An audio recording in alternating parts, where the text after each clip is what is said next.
By late evening, Patrick returned with the stiffness of a man who had already chosen noise over sense. He did not greet anyone.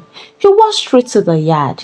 He loosened his belt, rolled his shoulders, and stood in the open like a performance was about to begin. Angela, he shouted as soon as he got in. Come here now. Windows shifted. Curtains moved as apropos people in the compound were ready to hear and see his next line of action. Angela stepped out with measured steps. Yes, sir, she answered. Patrick looked at her and laughed like a hyena. Good. I am so happy you still recognize who the man is. Now come here, kneel down and beg. Angela looked at him and said quietly, no, sir. I will not beg for defending myself and I will not beg for cooking with my own money. Patrick's mouth twitched. Something in the quiet of her words seemed to mock the volume of his. That was like pouring petrol on fire. He rushed at her, stretched his hand to slap her, but Angela stepped aside. The slap landed on empty air and the children shouted, "Eh." Patrick tried again. She blocked him with her arm. He stumbled and then he backed. Angela, so you don't know what it means to be a submissive wife? Patrick, you are disgracing us. Let's go inside and settle like matured adults, she replied. But Patrick didn't listen. He kept rushing at her like a stubborn goat, left, right, center. He was throwing his hands everywhere. Angela tried to walk inside, and to him that was like bruising his ego, so he landed his hand on her back. That was when Angela's eyes changed because it was really painful. She remembered everything Chike had been teaching her in the mornings, and her heart said, enough is enough. Before Patrick could swing again, bam! A jam landed on his chest. He staggered back. The compound screamed. He rushed again. Whamp! A hook to the jaw. His head turned like a standing fan. He tried to grab her dress, but she bent low and gave him an uppercut. Boom! His mouth opened and spit flew into the air. Jesus! Somebody shouted. Angela, don't turn Mike Tyson on. Patrick staggered confused, but Angela was not done. She gave him two quick punches on his ribs. Bam bam! And he bent like somebody searching for money on the floor. The neighbors were now on fire. Chike stood in his apartment and he was so happy that his student was doing a perfect job. Patrick finally fell to his knees, holding his mouth and chest. His eyes were rolling like Ludo dice. He looked up at Angela, breathing hard. He could not believe it. This was the same woman he used to beat like drum. Angela adjusted herself, looked at him, then with a straight face she said, I am sorry, sir, for doing this. The whole compound exploded. People were laughing so hard, some almost rolled on the ground, but Angela didn't laugh. She just walked back to the house and closed the door gently like nothing happened. Patrick remained kneeling in the yard, holding his swollen jaw, trying to understand if this was still his wife or a new person he had never met. The children gathered around him singing, Sorry, sir. Sorry, sir, until he stood up and dragged himself to his flat like a wounded soldier returning from battle. He didn't even look at anybody again. He just leaned inside, banged his door shut, and went straight to bed without eating. He kept asking himself the same question. Was that really Angela? My Angela? The orphan I have been beating? Sleep finally came, but it was not peaceful. He saw Angela chasing him with boxing gloves while the neighbors clapped in the dream. He woke up sweating. The next morning, Angela herself woke up looking so fresh. Her face was calm as if nothing had happened the night before. She greeted politely. Good morning, my husband. Patrick, who was sitting on the edge of the bed rubbing his sore jaw, refused to answer. He just grunted like a goat with a sore throat. His pride was still refusing to reconcile with reality. Angela didn't mind. She carried her small notebook, tore out a piece of paper and walked to him. She placed it gently on the stool beside him. I am going for training, sir, she said in her usual soft voice. When I return, I want to cook something good. This is the list of things that we need, sir. Patrick turned his head slowly, looking at the paper, then back at her. His eyes widened when she added, "And please, sir, I need the complete money, not what you have been doing before. I mean, your usual 5% or nothing at all. This time, give me the full money." He blinked. "What?" Angela kept her tone respectful but firm. "Because when you refuse to give, I use my small money. And when I cook with my money, you still complain. Sometimes you even beat me. That will not continue, sir." The words hung in the air like a new law. Patrick's mouth opened, but no words came. He remembered how her feet had spoken the night before. He remembered how his jaw still ached, and he also remembered the laughter of the neighbors and the children's song. Angela picked up her water bottle and left for her morning training, leaving Patrick staring at the paper. He sat there for a long moment, staring at the list as though it was a court order. Rice, beans, tomatoes, oil, maggi, meat and fish. The items danced before his eyes, and his pride told him, "Don't give her a kobo." But his swollen jaw whispered, "You better complete this morning before she lands you another uppercut." He rubbed his mouth gently, shook his head and muttered, "So Angela now has a mouth to give me conditions?" He drew back on the bed, pulled out his pillow over his head and tried to sleep again, but the neighbor's laughter from last night echoed in his ears. He dropped a neat bundle of cash. He counted it. Every single item on her list was covered. In fact, he added extra, as if to say, "Please, don't remember me with another uppercut." He got dressed for work and wore dark glasses to the office, trying to hide the bruises. But no matter how he covered himself, his lip was still swollen and his steps were unbalanced. He entered the office quietly, hoping nobody would notice, but Nigerians don't miss gist. The moment he walked in, his colleagues shouted, "Patrick, what happened to your face?" Patrick forced a laugh. "Ah, I had small accident, Jare." Another colleague leaned forward. "Accident? This one no look like accident too. This one look like beating." The whole office burst into laughter. Patrick's face darkened. He adjusted his glasses and snapped, "Mind your business, Oga." The laughter doubled. Someone muttered, "Accidents will resemble uppercuts." Patrick said nothing again. He sat down at his desk, pretending to focus on papers, but his mind was boiling. How could he explain that it was his own wife who redesigned his face? That after years of beating her, one day she fought back and gave him the lesson of his life. He swallowed the truth and let silence cover his shame. Angela came back from her training that morning. She stepped into the parlor and froze. She bent down, counted the money slowly, and tears filled her eyes. Since the day she married Patrick, she had never seen him give her full money for food. He would always drop little, 500 naira for a list of 10,000 naira, or sometimes nothing at all. But this morning, everything was there, even extra. She sank to her knees. She lifted her hands and prayed with tears rolling down her cheeks. "God, thank you. Even if it took shame, even if it took bruises, today my husband has done what he should have been doing.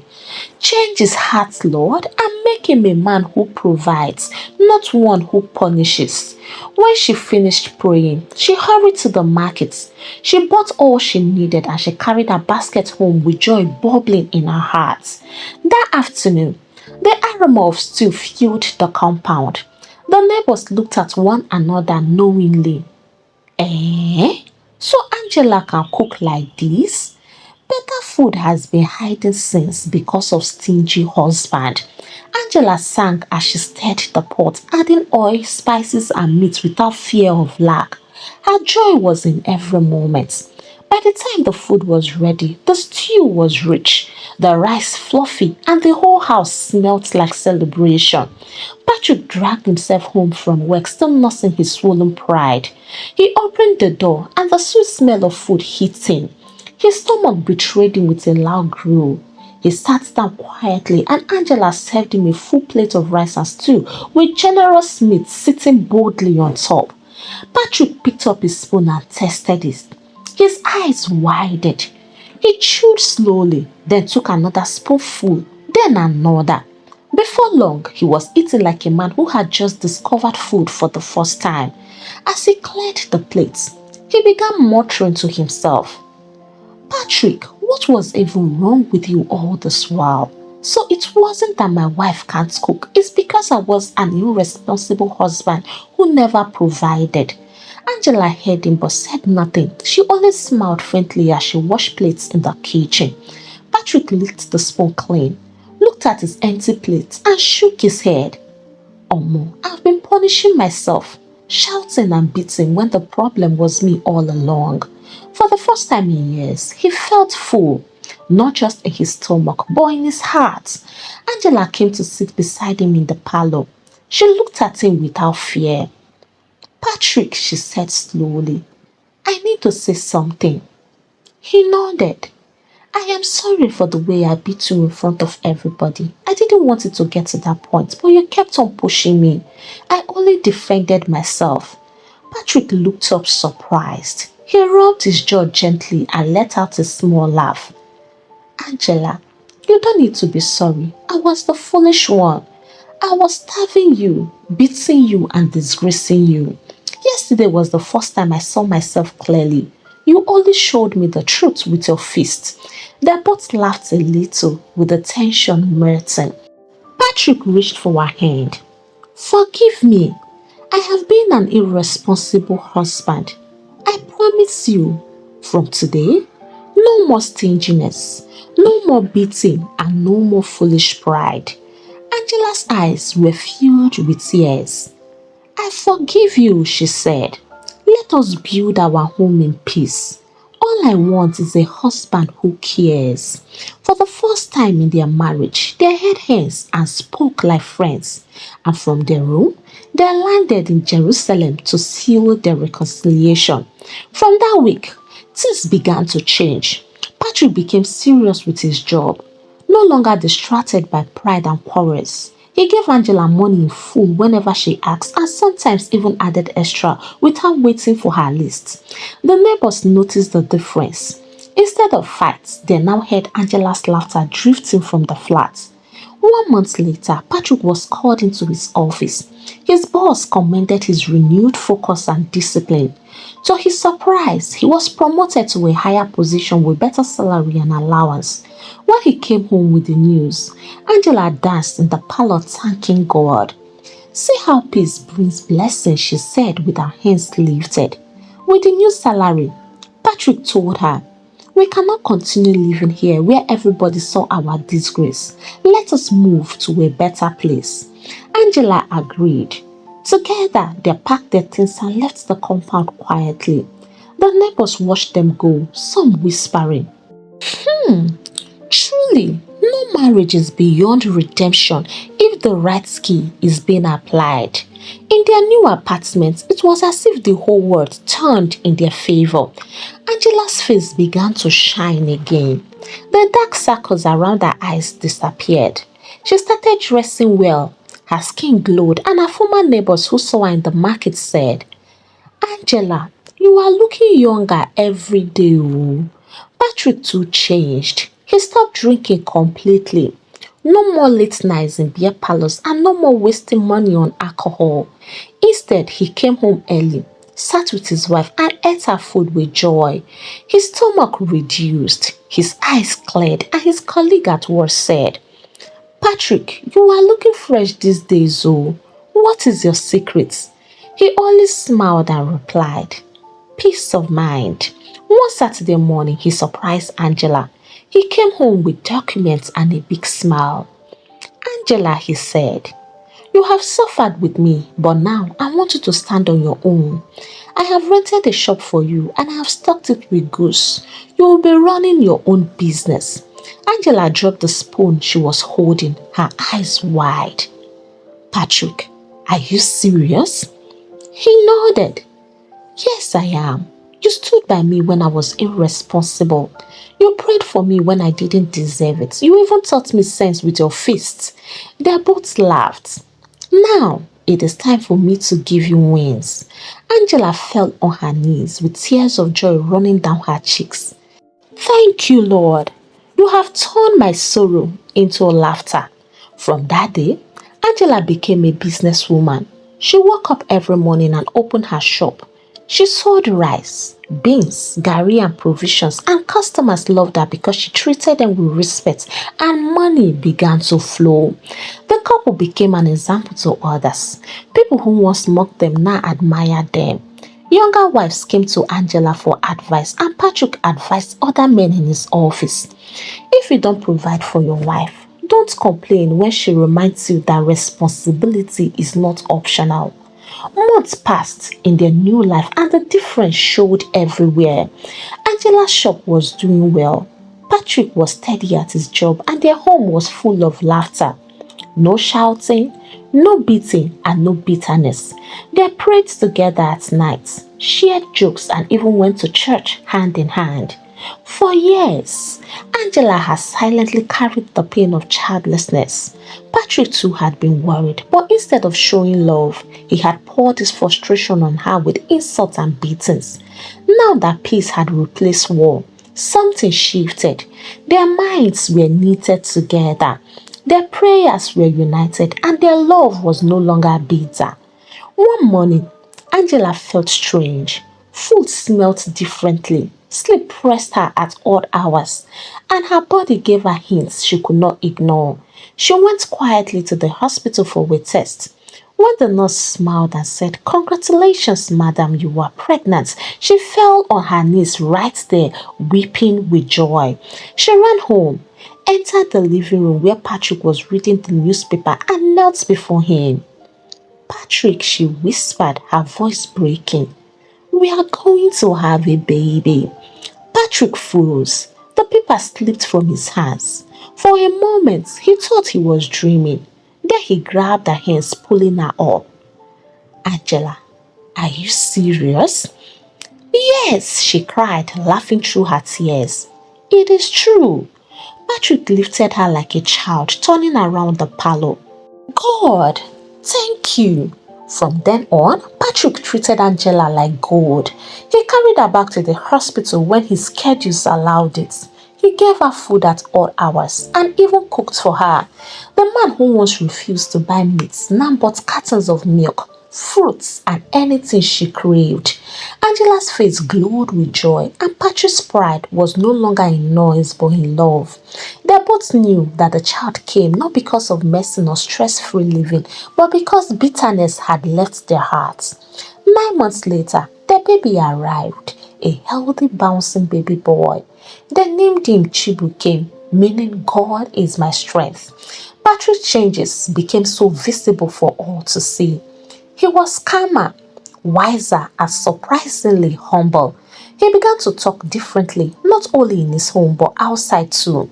At work, he became more gentle with his colleagues. When they argued, he no longer shouted.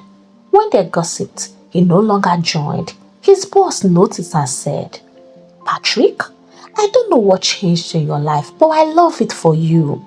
One day during lunch break, Patrick's colleagues gathered, as men often do. They complained about their wives. One said his wife was always asking for money. Another said his wife no longer respected him. The third one said he was tired of cooking for himself whenever he came home late, but Patrick only smiled quietly. Then one of them teased him. "Patrick, you were quiet today.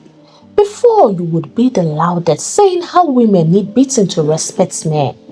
What happened? Abi, your wife don't hold you hostage?" Patrick looked at them carefully. He touched his jaw where the memory of Angela's uppercut still lived, and then he leaned forward. "My brothers, let me tell you something. Most of us men have used 'I am the head of the house' as an excuse to become heartless and unreasonable. That thing had destroyed many homes." They went quiet. They were not used to Patrick speaking with such a calm authority. He continued, Headship is not licensed to maltreat. A true head carries the load, not the whip. For years, I thought I was showing power by refusing to provide, by beating my wife and by shouting at her. I almost lost everything because of pride. But the day I tasted my wife's food cooked with money and joy, I realized the problem was me, not her. My wife was always capable. I was the irresponsible one. One man laughed nervously. Patrick, are you saying your wife beat sense into you? Patrick smiled, shaking his head. If you want to put it that way, yes, she fought back when I pushed her too far. But that punch was not just pain, it was revelation. It showed me I had turned the woman who loved me into a slave. It showed me that I've been punishing myself all along because a woman who is sad cannot cook with joy. She cannot smile. She cannot give you peace. And my brothers, a sad woman meets a sad home. They stared at him surprised. Patrick leaned closer and then he said, make your wives happy and see if your life will not change. A happy woman is a happy home. I am a living proof. Since I changed, I have been promoted at work. My wife is running her own shop and now we have a child after years of waiting. Tell me, is that not blessing? The men shifted, uncomfortable but thoughtful. One of them asked, so what are you saying we should do? Patrick answered plainly, provide for them. Don't give half. Don't give unnecessary excuses for failing in your role as the man of the house. Support them. The head carries load and it is not for shouting or reminding them, I am the head of this house. I am the Lord of this house. If you give your wife peace, you will sleep with peace. And trust me, when you stop struggling with your wife, you will see that your life will stop struggling too. The group was silent for a moment. Even the man who had been laughing earlier nodded slowly. Patrick, your words are strong. Maybe you are right. From that day, Patrick became a quiet counselor to struggling men. Not in church and not with a microphone, but in ordinary conversations. He would often say, I am not proud of the old Patrick, but I'm proud that I did not remain him. So dear Kamma tribe, let me throw this back to you. Do you agree with Patrick when he said most men hide under I am the head of the house to become heartless? And let's be honest, do you also believe that a happy woman is a happy home? Can you share your thoughts with me? As I'll be so glad to read from you once again. Don't forget to give the story your thumbs up, share it to your loved ones, and if you have not subscribed to this channel, punch on the subscribe button so that you can join the Kamma tribe. Until I bring the next interesting story your way, it's a goodbye from here and God bless you.